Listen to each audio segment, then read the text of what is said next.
we don't write any riffs down. Like if it was a good riff, we can remember it. If it sucked, we can't remember it. So it's pretty easy to write a song like that. If the song is in your mind and you drive home from the rehearsal room and you're like, da, da, da, da, oh fuck, that was great. Then it probably was a good song. But if you come together to the next rehearsal and nobody has an idea what you did the last rehearsal, it probably was a really shitty song.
Tasting the dust of angels,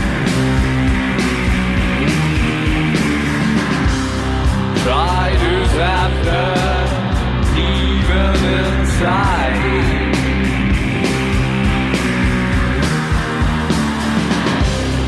Yeah, I settled dark clouds, baby.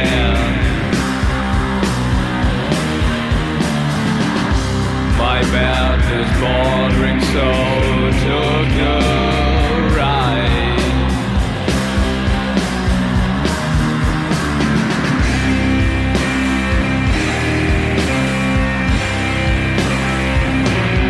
Final trip, yeah. Into cosmic dance.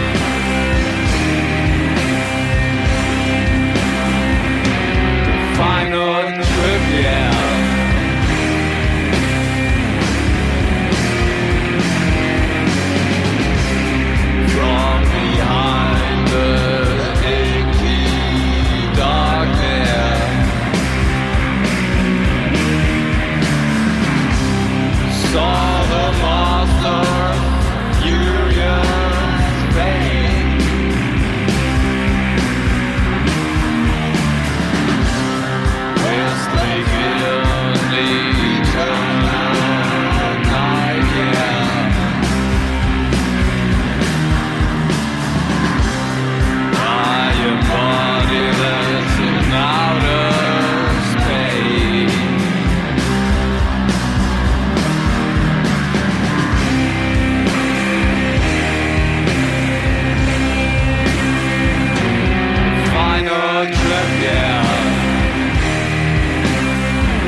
Welcome to the Dreams of Consciousness podcast.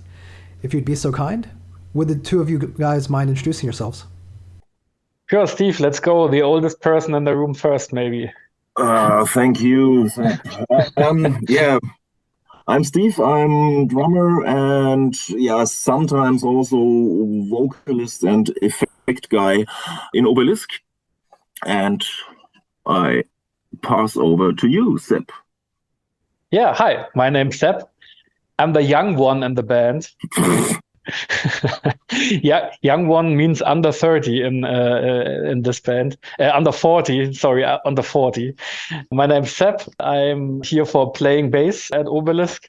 And also a big part of my profession in Obelisk is providing excellent beer and drinking beer. That's one of my main jobs as a bass player as well. And what counts as excellent beer? What's the best beer you can recommend?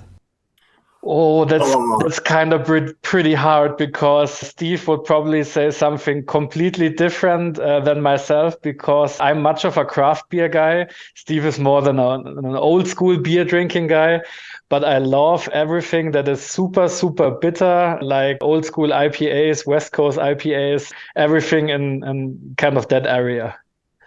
Yeah, but you have to know, we come from a region where we have the most breweries per inhabitant or something worldwide. Yep. We have like over 250 breweries in a region where, I think there are living 1.5 million people or something. So we have a real good choice of beer, and we can drink different beer every day. Yeah, it's really hard. It's really hard to decide. When it comes to old school beer, I probably go with my local hero, and local hero is Grüner, which means greener in English. It's not the best beer in the world, but it's from our home city where both Steve and I are from. So definitely cheers to Grüner in Fürth in Germany. When you live here in this area, you grow up with beer, and so it's really our main influence, I think. Yeah. For the band also. Hey, it's the same thing as with Asterix and Obelix, you know. Obelix fell in this magic potion, and our band is called basically Obelix, and we fell into a big potion of beer. So, yeah, makes total sense. Absolutely. And would you describe your music as beer drinking music? For me, definitely, of course. I mean, what's beer drinking music?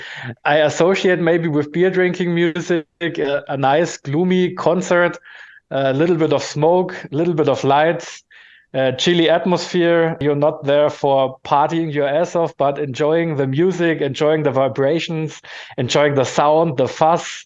That's definitely beer drinking music. Yeah, I would say so. I can't tell, because beer drinking music, it sounds like, or I think like Metallica or something like. Nah. Or like Anvil or something like that? Tankard? Yeah, something like oof, oof, oof, oof, and a stupid 4 rhythm and nothing behind it, and just drinking. Of course, it's beer drinking music, but I'm not sure if it's in the sense of beer drinking music. Some people probably call our music drug music. I don't know, but our drug is beer. Yeah, that's a good explanation. Yeah. Well, let's talk a little bit more about the style of Obelisk, because Steve, as we were discussing before we started the interview, you say that Obelisk is not a metal band. That's difficult. So I think many people see it as a metal band, but we are not into metal at all. Or maybe Seb is a little bit in old school metal. Oh yeah. Yeah, Wojtek and me, we are absolutely not into metal music, and we come more from the noise rock and some experimental stuff. Really like to listen to some experimental jazz and stuff. Yeah, and for me, metal is anything but not the music we play. How do you see, Seb? Well, yeah, it's hard to say. I can totally see what you mean, because I think metal has kind of a difficult image. Like I cannot describe myself as a total metal guy, but I listen to metal all the time, basically for everything. So it's really hard. I'm not a cliche metal guy. I don't wear black all the time. I'm not super grim all the time. I'm a super fun person. I love colorful outfits. I don't know. I love living my life, but I love listening to depressive black metal. I don't know if that makes sense, but just metal is so super rich with cliches and everything. And since I was super young, I did not fit in a like super cliche type of area. Once I looked like a hippie guy with long dreadlocks. Once I was a total punk guy. Once I was maybe some old school Nirvana grunge guy. I don't know. I just love listening to super, super loud and angry music. And Obelisk is a lot of times super loud and kind of angry. So if that fits your description, then yeah, we're a metal band, but not like I think in a perfect kind of genre area. It's the same thing if people ask us if we're a doom band. I would even say even more, no, we're definitely not a doom band. But I would describe ourselves maybe as a band that plays in the metal genre, definitely. Or it fits in there. Well, would you agree that Obelisk makes slow, heavy music? I mean, not exclusively slow, heavy music, but a lot of your songs have slow and heavy parts, right? Yeah, fuck yes. A lot of our songs have slow and heavy parts, especially the old albums. I think it's strange because we always try to write fast songs, punky songs, but then it's getting slower and slower and longer, and suddenly we have a 12-minute song. Yeah. But the plan was to write a 2-minute punk song. So there are some. It's like that. Totally. That perfectly describes the new album. Yeah. We plan to do a really, really kind of trio, in your face, super fast album, at least in our world. But yeah, then sometimes the super fast songs are 16 minutes long.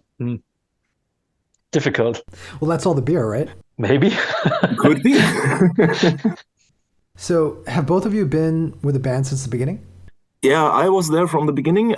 This is also kind of a strange story because we never planned to make a band. It started more as a fun project. We did some jams. Our former guitarist, he wasn't a guitarist, he was a bass player, and he just wanted to play some guitar.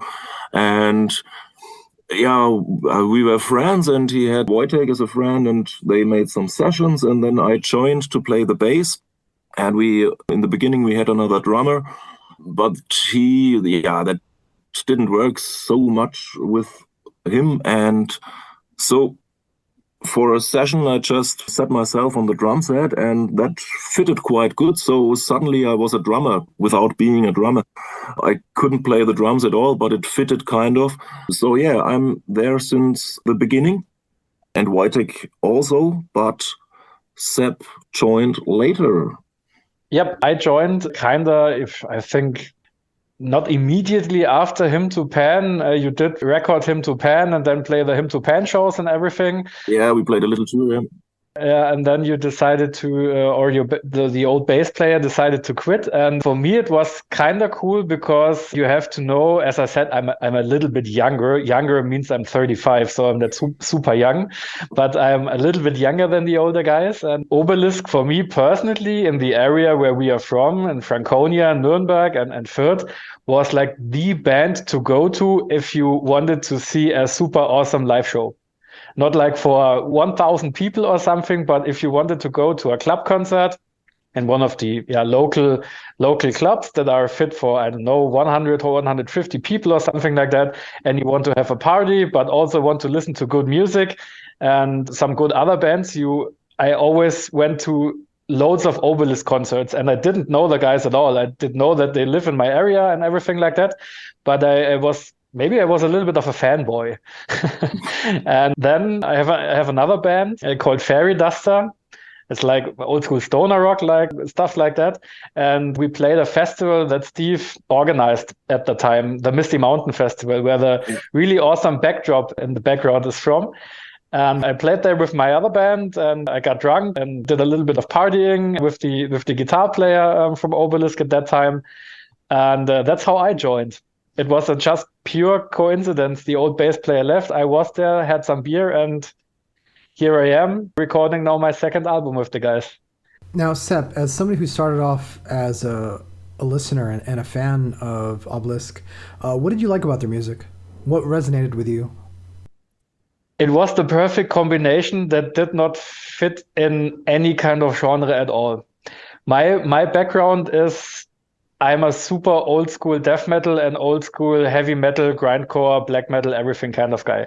So I'm definitely more into the extreme metal music. But I also loved like all the old school stoner bands like Kyuss or Fu Manchu and everything like that. And for me, especially during these times of White Lightning and stuff like that, it was the perfect combination. It was a little bit stonery, a little bit sludgy, a little bit doomy, but it was not so clean, so slow. It had always, I think, if the guys played live, they had a super hardcore, raw sound. And that was for me the perfect combination. Yeah, it sounds a little bit strange. It was just easy listening music for me. And that's what I was so much hyped about them at this time. It was like a super angry hardcore stoner metal band for me at this time. I know that Steve hates me for saying this, and I know Wojtek would totally disagree. But for me, as a young, maybe in my early 20s or mid 20s, it was like a super hardcore stoner metal band, and that's why I loved it.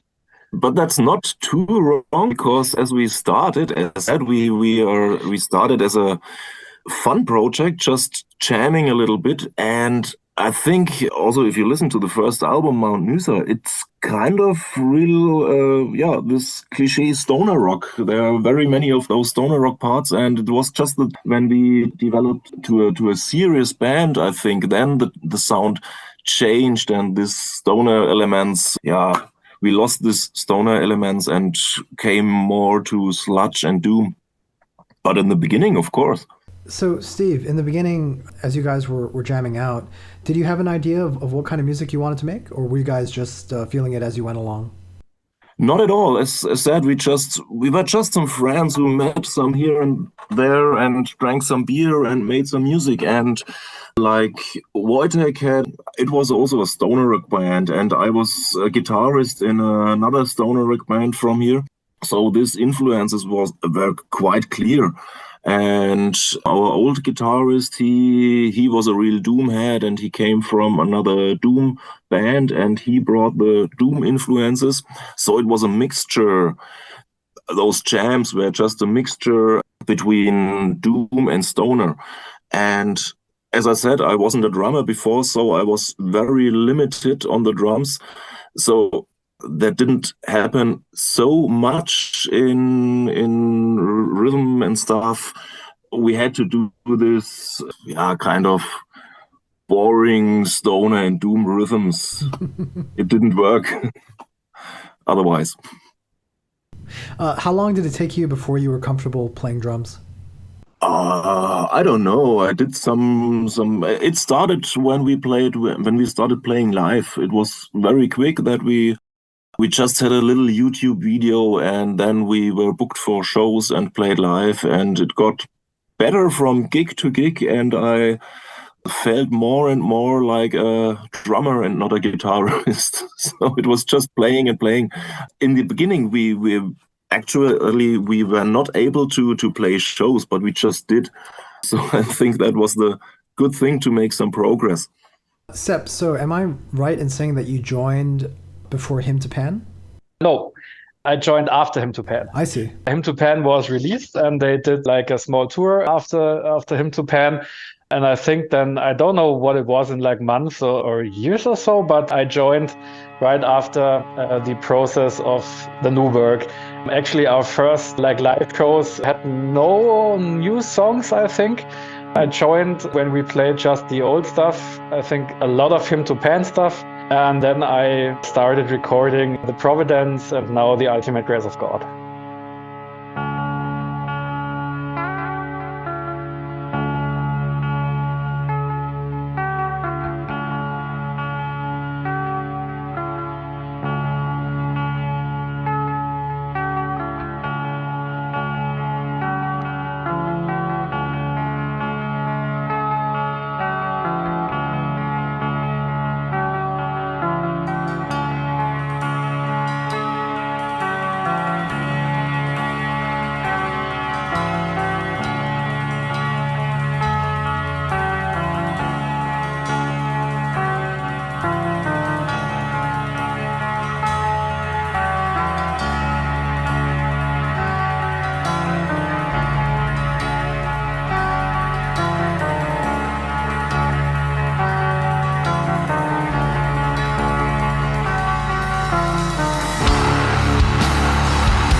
How does a song start for Obelisk?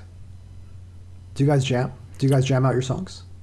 Yeah. Mostly someone comes up with a riff, and it's just a riff, and we do some jamming, and then it just develops, and sometimes we make some test recordings, and then I check out if we can put some synthes in there, and if we can, if we find any dissonances that we can build in the song. But it mostly starts with a jam, with a riff. In the end of the song, mostly you can't hear anything of the riff we started with in the beginning. Yeah, totally true. Yeah, but that's the jamming process, and then it's not real.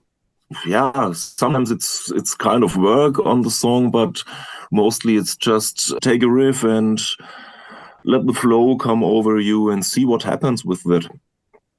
We're really old school when it comes to that. There's no like, we do not transcribe our riffs or something. For me, actually, I cannot even read notes. I total, when it comes to that, total non-music kind of guy, but I play bass, I don't know, like I think since 20 years or something like that. I'm also like a 100% hardcore bass player. I'm not into guitar or anything at all. I love the low rumbling in your face sound. I'm 100% playing bass, but we just jam out everything. I once had a band where we tried to be super professional, and we transcribed every song, and we had like, please play this in A minor to my riff, and I was like, what the fuck is A minor? I don't know. I just play what sounds good to it. So most of the time we stand opposite each other, look at ourselves, and we just jam. I think there was not a single time in Obelisk where I said to Adi, you have to play exactly this because my bass riff is like following the bass drum, and so you have to fill in your guitar in between. If maybe someone would say something like this, Adi Wojtek would throw his guitar at me, and the same thing is the other way around. If ever, of course, we talk to each other and we say, hey, maybe you try this one, or you try a different fill or something like that. But we are super independent with our own riffs, with how the songs come together, how Steve wants to fit some drum fills or some weird, crazy ass, I don't know, xylophone sounds. I'm totally free to like play a riff over Wojtek's riff when we play something. So I do not follow the guitar riff sometimes at all. Sometimes I'm a little bit more of like in the lead and the guitar is soloing, because I play also a lot of fast stuff. So yeah, it's just total jam. I could not play like in a super professional play this and this minor diminished. I don't know. I have absolutely no idea about that. So this process that you guys have of starting in the rehearsal space together, how long does it take for you guys to arrive at a completed song? Oh, that's totally different. It was a thing with the songs for the new album. This went very quick because our old guitar player, I think he left us in, not sure, 2018 or something. And then it took some time. We thought about, okay, maybe getting a new member or something. Then we decided to be a trio. And then the songwriting process was very, very quick. Yep. We had this new energy and new power and focused on that punky, noisy side. And I think we wrote the whole album in, I don't know, 4 weeks or something. Mm-hmm. So this went very quick. But other times we are spending half a year without having any new songs or new ideas or something. Totally depends. But I think when we write a song, it should be a song very quick. Otherwise, if we are not the band that works on a song for weeks and months and wants to give it a new structure, and I don't know, it fits, then we play it and it's cool, or it doesn't fit and then it's gone in the garbage can. That's why we don't write any riffs down. Like if it was a good riff, we can remember it. If it sucked, we can't remember it. So it's pretty easy to write a song like that. If the song is in your mind and you drive home from the rehearsal room and you're like, da, da, da, da, oh fuck, that was great. Then it probably was a good song. But if you come together to the next rehearsal and nobody has an idea what you did the last rehearsal, it probably was a really shitty song. So the Ultimate Grace of God was super fast. I think if COVID didn't hit us all, we probably would have released the Ultimate Grace of God in 2020, and in 2023 you could make a podcast about the Ultimate Grace Part 2 already. So we were super fast in that process, and then everything went to blackout. Yeah, absolutely. We were supposed to record this album in 2019 already, but then we had some time problems with the studio, and then suddenly COVID hit us.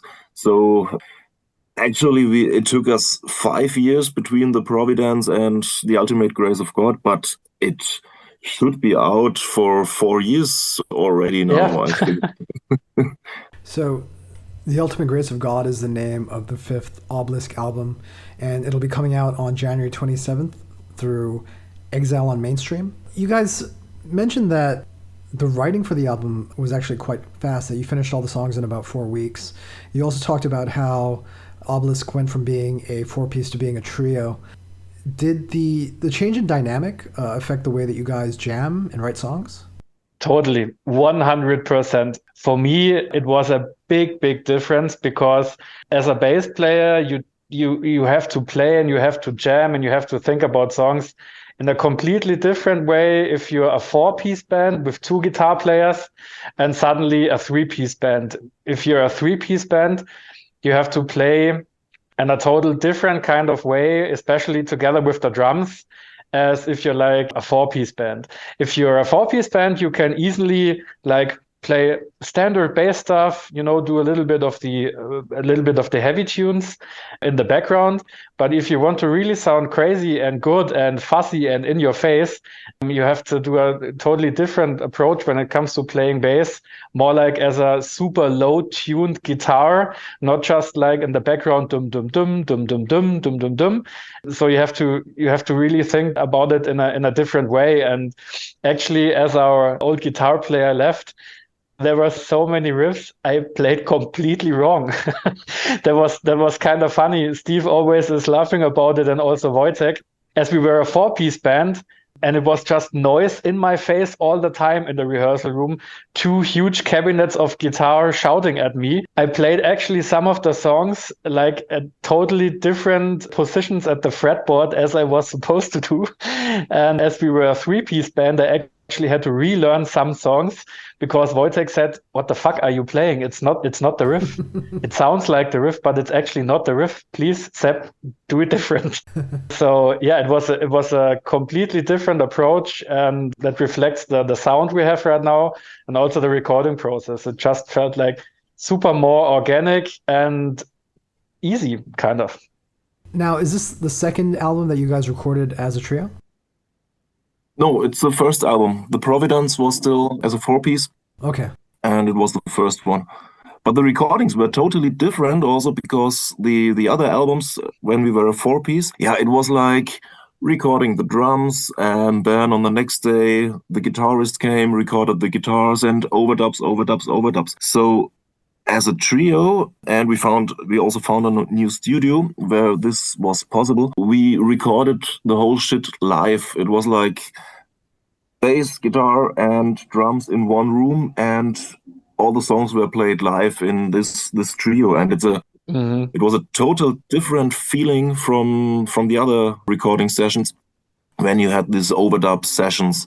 So that's why it's much more organic and much more dynamic, I think. And I think it's also one of the reasons why it has more of a noise rock feeling to it, because it does sound like those old noise rock albums, which were very, recorded live and very in your face and, very punk sounding. Yeah, yep. Absolutely. Well, was that your intention? Is that why you guys decided to record this album live? Did we decide to record live? I mean, wasn't it? It was like a little bit of, actually, first we went to studio, we thought doing it in the, for us, traditional way, with overdubs and everything one by one. But then Mo and Seb of the studio we went to, they just said, hey, well, we feel super comfortable with you guys playing live.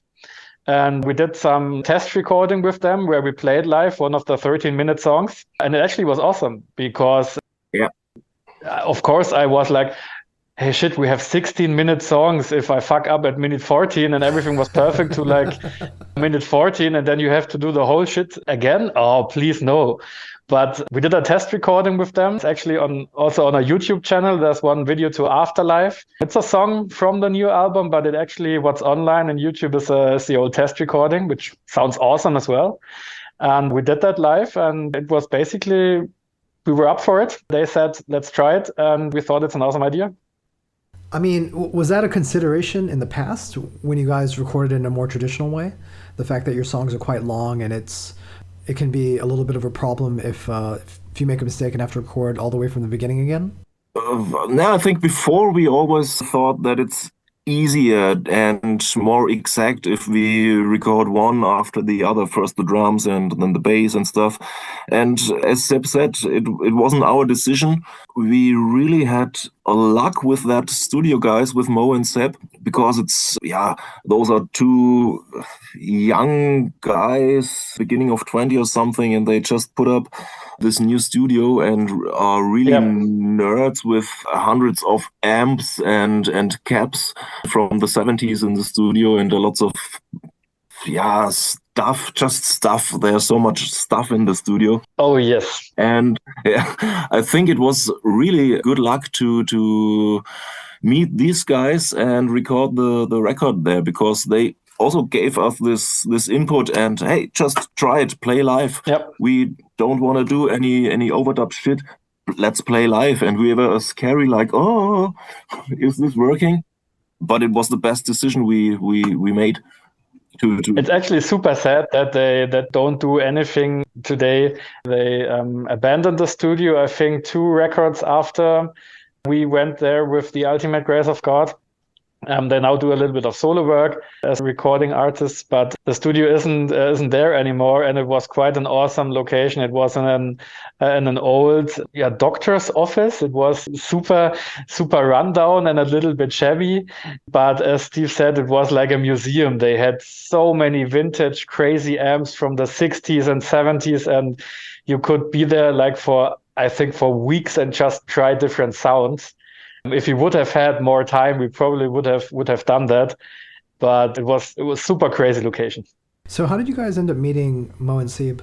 How did we meet them? I think they wrote us they wrote us a direct message in Facebook. They did like the total old school, hey, we are 2 young guys, we like your band, we want to do a record studio, do you want to do a test recording with us? I think they just approached us in Facebook. Yeah. They wanted to use it as a promo for their studio, I think, kind of. Yep, exactly. That's how it went. We didn't know them from like a musical kind of shows or something like that, or clubs or beer drinking. Mm-hmm. They just approached us. We were listening to them, and it was the best decision we could have done. Yeah.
So did you guys go into the studio before the COVID lockdowns, or did you have to wait until after everything opened up? Yeah, that was the hard thing about it, because as said, we wanted to record this album in 2019 already, but then I think was at that time that Wojtek got a child, a new child, a second child, and so we had some time problems in 2019.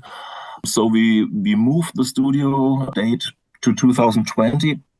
I think we wanted to record in March or April, and that was the time when everything was locked and we couldn't meet anybody again. So then we moved the studio date on, and yeah, let's see how the COVID time will develop.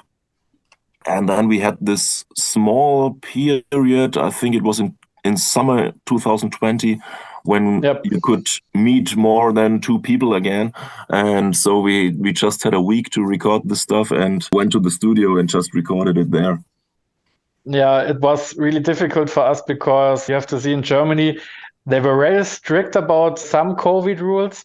And also where we are from in Germany, from the state of Bavaria, they were super strict about some COVID rules. So in 2020, there was a small opportunity during the summer, as Steve said, to meet with more than 2 or 3 people from different households. And that's where we went for the studio. And in October, November, and everything like that, where we planned to do some shows, everything was back to full lockdown again. You were not able to meet more than 2 people on the streets. And so we used that really slim opportunity in between those lockdowns in Germany. So you mentioned that Mo and Seb no longer have the studio, right? Mecker Studio? Yeah, exactly. Machma Mecker Studio unfortunately does not exist anymore like that, but I think they still record artists if you approach them as an individual. Yeah, I think Seb has a new studio, or at least he does some recordings. Yeah. But they're not working together anymore in this studio. But they are still available. They're still available, exactly. Great. Before the interview, Steve and I were talking about how some of the ambient and noise parts on the album were recorded. Steve, can you tell me about those sections that ended up on the last song? Yeah.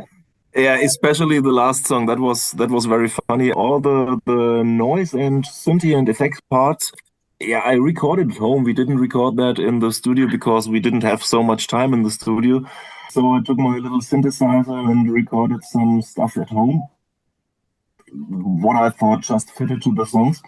And especially the last song, it was a crazy night session, I think, and I created those synthy parts, those ambient parts, and then I started to getting kind of crazy. I don't know. I went in my kitchen and took half of my kitchen interior, like plates and glasses and bottles of water and spoons and knives and everything, and smashed it around through the kitchen, and standing beneath of that with a recorder, with a microphone. And so I put some more and more noises, and it was quite funny because I threw all those kitchen things through the kitchen and recorded it, and suddenly my daughter stood in the kitchen and she just stared at me, and it was like, okay, sorry, I won't ask what you're doing there, and left again. And we did not know anything at all about that. We knew that Steve was going to do some, as he said, overdubs, and we had no idea how it would have sounded if he wouldn't have done that, because the original recording was like super clean, and it was raw and it was fuzzy and everything, but it was like a 3-piece live recording. And we did some crazy shit in the studio as well, with your xylophone kind of solo on The Ultimate Grace of God, which was suddenly really loud and recorded through an old tape recording, echo and everything kind of like that. But it was just a little bit of it. And as we heard it for the first time, as Steve sent us the files in Facebook or in WhatsApp or something, we were like, what, this is the song? It sounds fucking awesome. But it was a total surprise for us. We would have not expected to sound like this and how it ended up. Yeah, but it was awesome. So to be clear, the songs were written and recorded before you came up with these overdubs. Is that correct, Steve? Yeah, that's correct. A lot of those overdubs just developed in the studio or at home with some home recordings or in my kitchen or something. Yeah.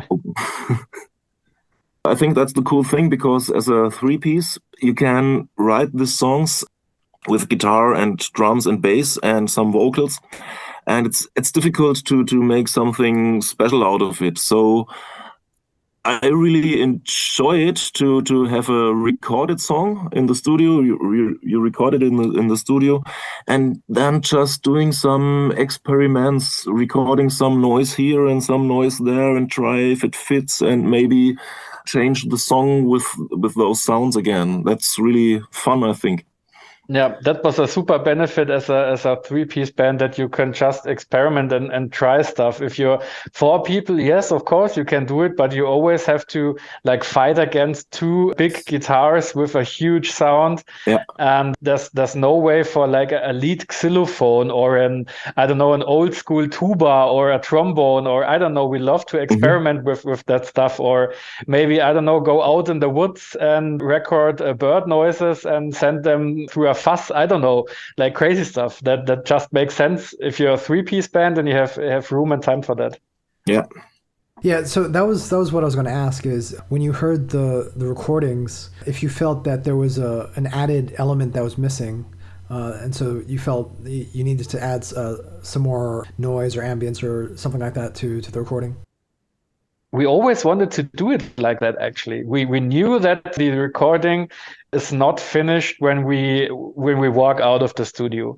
We always had the plan to add some crazy shit. And to be honest, if we would have had more time or less COVID or less everything, I think it would have been even crazier. Like, as I said, I don't know, walk through the woods and record everything that you stump upon or something like that. We had the plan to do crazy, like noisy overdubs and weird noises, but we had no idea how it will sound. Yeah. And I think, in my opinion, it's like if you didn't set yourself a deadline for recordings, I would never be ready with recordings because I always have any strange, I don't know, ideas or want to do some more experiments and put some more sounds on it.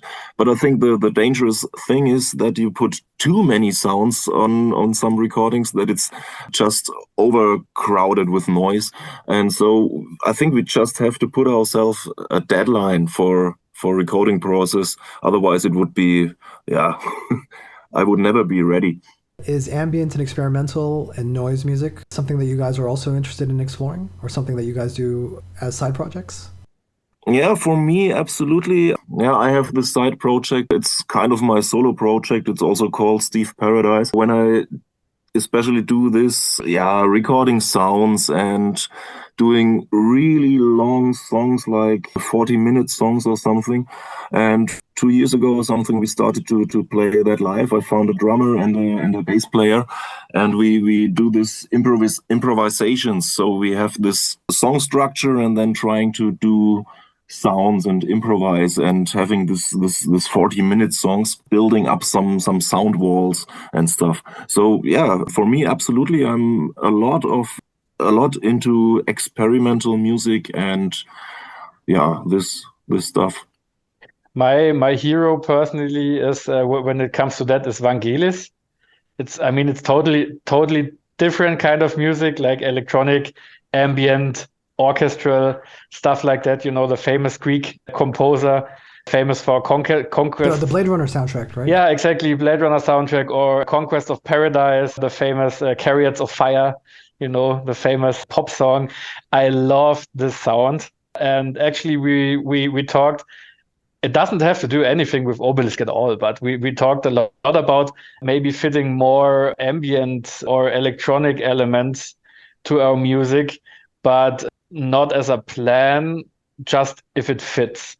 So I think we would love to experiment with more kind of weird electronic arrangements. Maybe I would love to do like analog, old school synthy kind of stuff, but it's just too expensive and too out of place and everything. I mean, you need another rehearsal room if you want to fit an analog synth in there. But I would love to do really, really crazy shit with that. Yeah.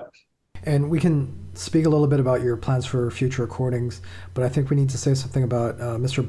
Brad Boatwright, who mastered the album. Mm-hmm. Tell me about Brad. Why Brad? Actually, he already mastered the last two. Yeah. Two of our albums, The Providence and Hymn to Pan. It was our old guitarist who made the contact to Brad, and he mastered the Hymn to Pan album, and he just did such a great job. It was fast, and it was the first mastering was a perfect sound, just as we wanted it. And so, never change a winning team, of course. It's just super easy with him. And he knows what to do. He did a lot of stuff with like bands like Sleep or Noofgrush or, the famous American bands from that area. He also plays in bands by himself. Audio Siege is kind of very famous for doing a lot of mastering engineering on those kind of records in our genre. And we just contacted him. It was super easy, and it always sounds super awesome when it's coming back. So never change a winning team. Yeah.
Seb, you made mention of The Ultimate Grace of God Part 2, and you talked about maybe employing some more keyboard and ambient elements. Do you guys have plans on what direction you want to move in the future, or maybe the beginnings of new songs that you guys are working on? I don't think we ever had a clear direction. That's the thing.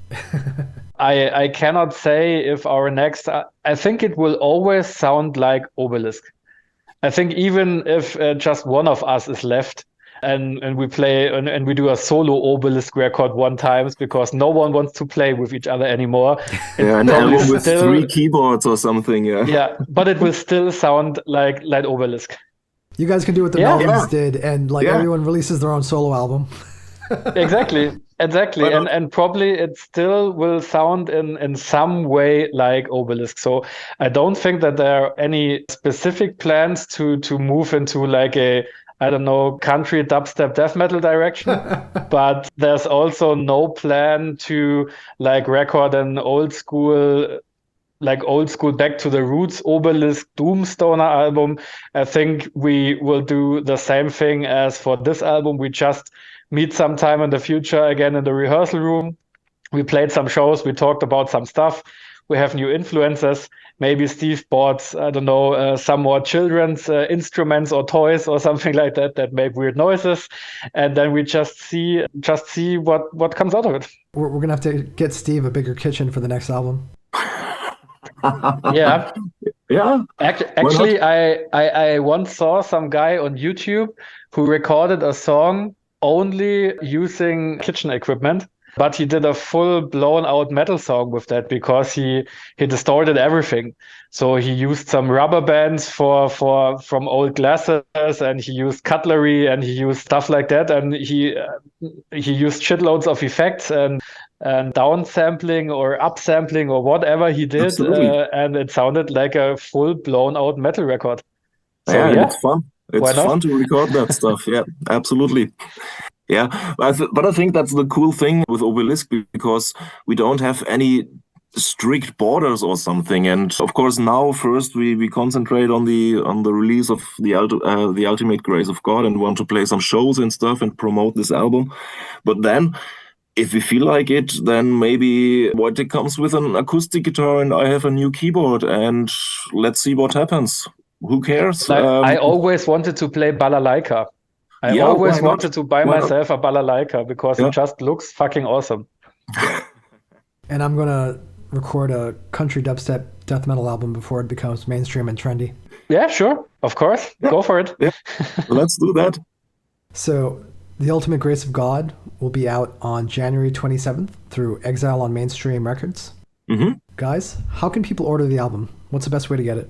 I think there are 2 very good ways to get it. The first way is to go on the website, mainstreamrecords.de, and order it there directly. Andreas is making a super good job, and he brings it to the post the same day, I think.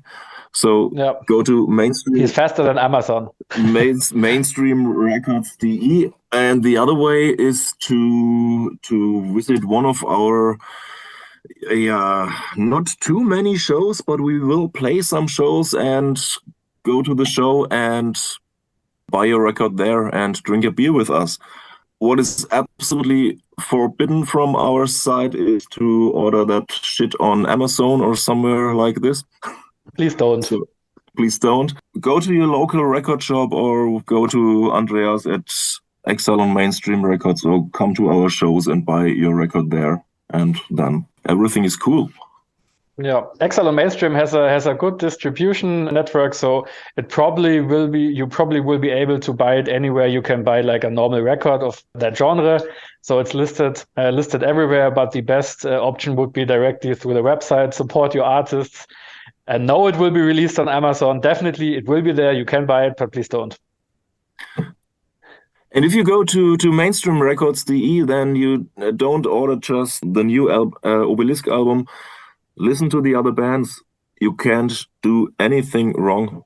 Yeah. Every single band is worth buying their albums. Do you want to say anything about the physical releases that Exile on Mainstream is putting out? Yeah. We're doing a vinyl version because we thought a lot of especially during the COVID times, how to release it. And vinyl for us, if you play in that scene, is like a 100% must. You have to release a vinyl record, not even because it looks cool, because it just sounds awesome. There's no way around a vinyl if you want like this pure fuzzy raw energy audio. So for us, the vinyl was a definite must. And then we thought about, well, okay, let's do a CD as well, because we always had CDs of our records. And then we thought, well, who the fuck is buying CDs anymore? None of the new cars has a CD player in it. Everybody is streaming. Or the new computers, right? Yeah, new computers as well. No new laptop, no nothing. I mean, you can't put a CD into your mobile phone, at least if you do not want to destroy it. So the chances, I mean, we are very realistic. The chances, like 80% that the record will be streamed in any platform. So many people are using Spotify or Deezer or what they are called like, but the fans who really want to support the artists and support the labels, they buy the vinyl. So it was just a logical decision for us, go for the vinyl. There's a CD inside the vinyl as well. So it's not possible to buy the CD separately. You get the CD for free inside the vinyl, so you can easily rip it to your computer if you want to. And also on the CD, there are some bonus tracks included, which did not fit on the vinyl because vinyl is a little bit limited when it comes to runtime. So if you go there and buy the vinyl, you get the full package, vinyl, CD included with a very, very awesome inside CD artwork. That's worth buying it by itself, and also a download code. So even if you do not have a record player, for the price of a vinyl, you get a vinyl CD and a download code. So it's really best of every world. Excellent. And if people want to follow Obelyskkh online and keep up to date with what you guys are doing, what's the best way to do that?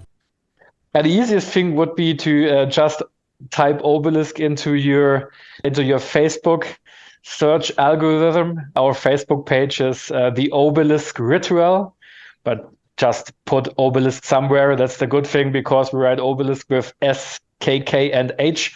So you definitely always find Obelyskkh and not some weird pictures of old obelisks. That was intentionally.